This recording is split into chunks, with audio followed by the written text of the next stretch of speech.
在中国入侵者占领的新疆维吾尔自治区东突厥斯坦，中共政府对维吾尔人及其他少数民族穆斯林的随意抓捕、入狱、判刑、关押还在继续进行着。根据最新消息，阿克苏地区温苏县就有近2万维吾尔人及其他少数民族穆斯林受到了中共政府的直接破坏，多数为男性。父母被抓捕或关押的孩子，由当地政府在生活条件极差的孤儿院集中管理。从小进行汉化和洗脑教育，使他们彻底忘记自己的维吾尔身份。在中国入侵者占领的新疆维吾尔自治区东突厥斯坦，中共政府对维吾尔人及其他少数民族穆斯林的欺压破坏已引起全世界的广泛注意。不久前，哈萨克斯坦政府出面解救，并接受了625名被中共政府抓捕入狱或关押在所谓政治教育培训中心的哈萨克人。随后，哈萨克斯坦新闻媒体陆续对这些解救人员进行了采访，电视、报刊等大力宣传在中国所受到的虐待、酷刑等等，以真实案例揭开了中共政府的假面具。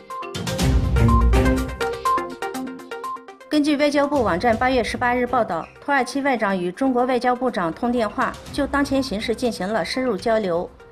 王毅表明中国致力于发展中国与土耳其战略合作关系的原则立场，表示支持土耳其为维护国家安全稳定、经济社会发展所做出的努力。中国愿同土耳其共同维护发展，特别是新型经济体的正当权益。土耳其外长介绍了当前的形势及立场，强调土耳其将会克服目前面临的挑战，愿为此加强战略沟通。表示土耳其希望进一步深化同中国的互利合作，积极参与“一带一路”建设。美国国防部8月16日发布了有关中国军事动向的年度报告，指出中国迅速发展远程空军，加强轰炸机在太平洋地区的活动，很有可能针对美国及太平洋盟国进行攻击的训练。据俄罗斯8月17日报道，美国《华盛顿日报》近日发表文章称，因乌克兰向中国提供尖叫-10教练机使用的发动机，遭到了美国专家的严厉批评，指出中国在2016年与乌克兰签署了价值3.8亿美元的合同，采购250台发动机。